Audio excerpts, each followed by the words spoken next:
Segera kalian raih ampunan Allah. Segera kalian raih surganya Allah yang luasnya seluas langit dan bumi yang Allah siapkan buat orang takwa. Masih bersama kami di sini di Siraman Kolbu bersama Mamah Dede. Tanya Mama yuk. Mama lagi bahagia tanggal 5 kemarin, alhamdulillah 73 tahun. Doakan sehat walafiat ya. Iya.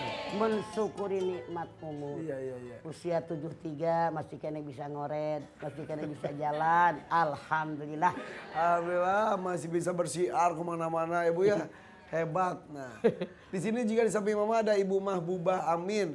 Tahun 83 masih remaja. Sekarang nenek-nenek. Juara 2 Korea Nasional Remaja saat itu Ibu ya. Ibu dari usia berapa belajar Kori seperti itu? Kalau belajar khusus untuk belajar Al-Quran itu masih di kampung Mas. Usia berapa saat itu? Usia 6 tahun, 5 tahun itu masih. Oh iya? Kalau dulu kan belum ada TK di kampung, Ya. sekarang udah ada TK dari sebelum SD. Oh, ibu orang kampung. Kampung, iya, Mas. Sama lama. Udah, masih di kampung, kadang udah di kota. Oke. Ya di lingkungan emang itu juga aktif dalam hal Kori dan Korea. Keluarga. Ya. Kalau cuma baca aja iya Mas. Tapi kalau untuk Qori'ah itu nggak ada Qori atau Qori'ah itu. Iya. Iya, kalau bacanya ada udah bisa semua itu. Oh gitu. Alhamdulillah. Siapa yang mengajarkan pertama kali? Pertama kali saya belajar di guru saya di kampung itu namanya M. Latif. M. Latif. Terus saya kelas 5 madrasah pindah ke Palembang, kata Bapak pindah ke Palembang kalau di kampung ini nggak ada apa-apanya kamu katanya. Ke kota. Iya. Jadi pas kelas 5 madrasah saya ke Palembang. Oh, Iya. tapi mempertahankan kualitasnya itu loh Bu. Maksudnya dulu kan waktu kecil lagi dibentuk tuh. Sampai sekarang usia 18 tahun ada ya Bu ya? Iya. Suara masih bagus sekali. Gimana Ibu mempertahankannya? Nggak pernah makan sambal. Iya. Makan, Makan, Mah. Iya. Ya, dulu waktu latihan tisih itu Ustadz Muammar ZA sama Ustazah Maria Ulfah itu ke Palembang selama 1 bulan itu Ya. pelatihan itu katanya jangan banyak yang dipantang. Justru? Iya. Cabai saya sambal makan itu. Oke.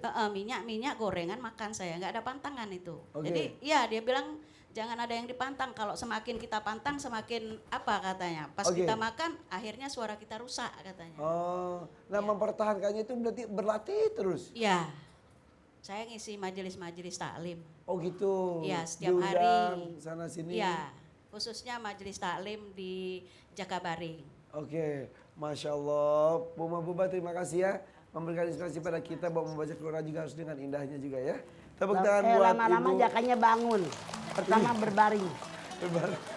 Oke, Ibu boleh bergabung dengan Mangga, Ibu, teman-temannya. Iya, terima kasih.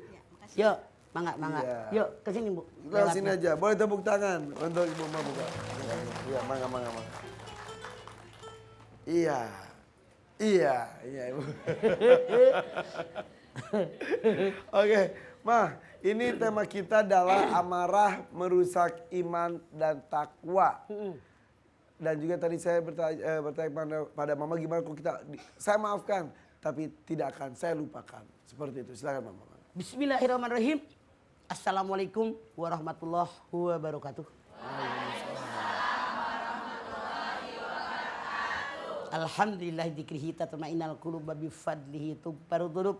Asyhadu an la ilaha illallah al-khaliqul ma'bud wa asyhadu anna Muhammadar Rasulullah shariqul maut. Wa shalawatullahi wa salamuhu ala sayyidina Muhammad wa ala alihi wa ashabihi wa ahli taqwa wa ma'rifatihi wa man tabi'ahum bi ihsanin ila yaumiddin. Marah merusak iman dan takwa. Tadi Ibu Mahbubah telah menyampaikan kepada kita Ali Imran 133 134 bahwa Allah perintahkan kepada kita untuk segera taubat. Basari'u ila maghfirati mir rabbikum wa jannatin adwa samawati wal ardu iddat lil muttaqin. Segera kalian raih ampunan Allah. Segera kalian raih surganya Allah yang luasnya seluas langit dan bumi yang Allah siapkan buat orang takwa. Sementara semua ibadah kita tujuannya biar jadi orang takwa. Mana tanda orang takwa? 134. Alladzina yunfikuna fis sarai wad dharra wal kadhiminal ghaidhi wal 'afina 'anil nas wallahu yuhibbul muhsinin. Bersedekah dalam keadaan lapang maupun sempit. Duit banyak bikin masjid, duit banyak bikin pesantren, bikin madrasah, bikin musola. Duit kurang sumbang masjid, sumbang pesantren, sumbang madrasah, sumbang anak yatim sesuai kemampuan. Punya duit, nggak punya duit, tetap kita bersedekah. Jangan ada bilang saya mah sedekahnya ntar aja kalau sampai kaya. Kalau nggak sampai kaya, kapan sedekahnya? Yang kedua, tanda orang takwa. Wal kadhiminal ghaidh. Mengendalikan hawa nafsu. Semua manusia ditakdirkan oleh Allah punya akal, punya nafsu. Malaikat diberikan akal tanpa nafsu. Binatang diberikan nafsu tanpa akal. Kita dua-duanya ada. Akal ada, nafsu ada. Tapi akal di atas.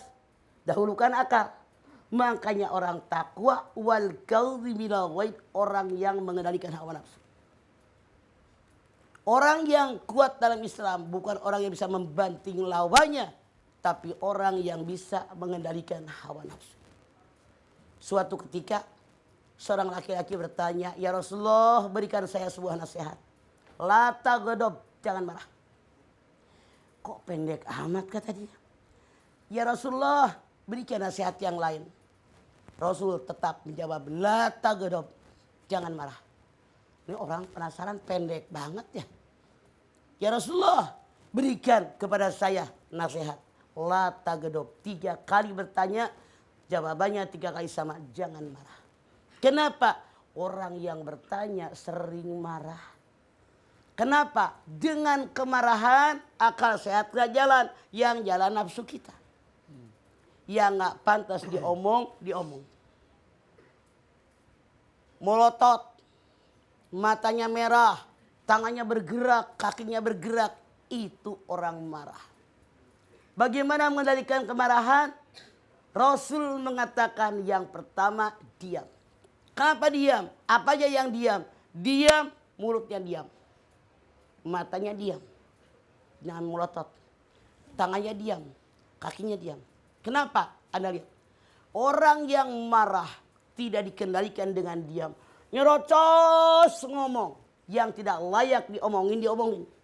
Bahkan kadang-kadang anggota ragunan di absen. Iya apa iya? Masya Allah. Nonjok, nendang, pukul, banting piring, banting gelas. Kenapa? Marah. Semuanya bergerak. Kalau seandainya Anda berkaca atau direkam ketika Anda marah. Setelah reda daripada kemarahan, lihat rekaman Anda marah. Malu apa malu? Malu. Kok bisa saya kayak begitu? Makanya orang yang tidak mengendalikan amarahnya, itu artinya orang tadi bukan orang takwa. Rusak ketakwaannya. Dia bukan orang beriman. Apalagi baca ta'ud. A'udzubillahi minasyaitonirrajim. Reda marah kita. Apalagi berwudu dengan air. Kenapa? Marah didorong oleh setan. Setan diciptakan dari api. Yang namanya api hanya bisa padam dengan air. Ngapain lagi? Sholat sunat mutlak 2 rakaat. Kenapa? Pusat nafsu di udal kita.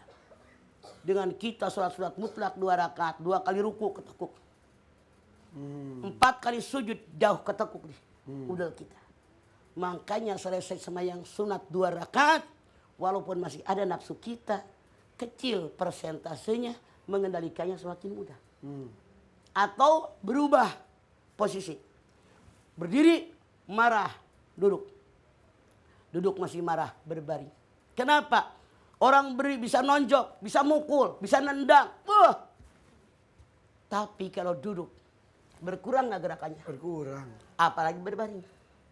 Jadi untuk mengendalikan amarah banyak sekali yang Rasul ajarkan kepada kita.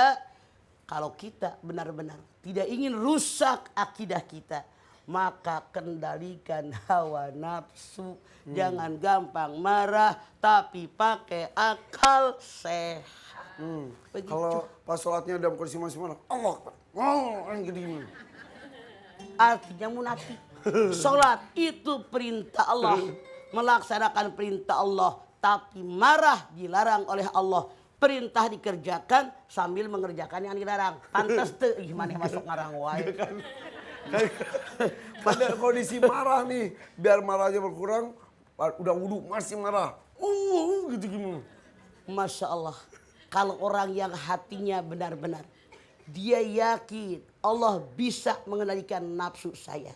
Maka tidak ada kelakuan sholat kayak dia. Jangan dengerin, habis berwudu langsung sholat. Mohon sama Allah, ya Allah kendalikan nafsu saya. Tidak akan terjadi kayak begitu. Kalau orang yang marahnya kayak begitu, saya jamin nggak bakalan sholat. Jaka sembung bawa pete. Nyambung. Ya udah kok gitu. Mas, sebelum kita lanjutkan dan buka pertanyaan, katanya Mama ada informasi penting. Iya, sok mana kita tinggali. Ya, ini dia.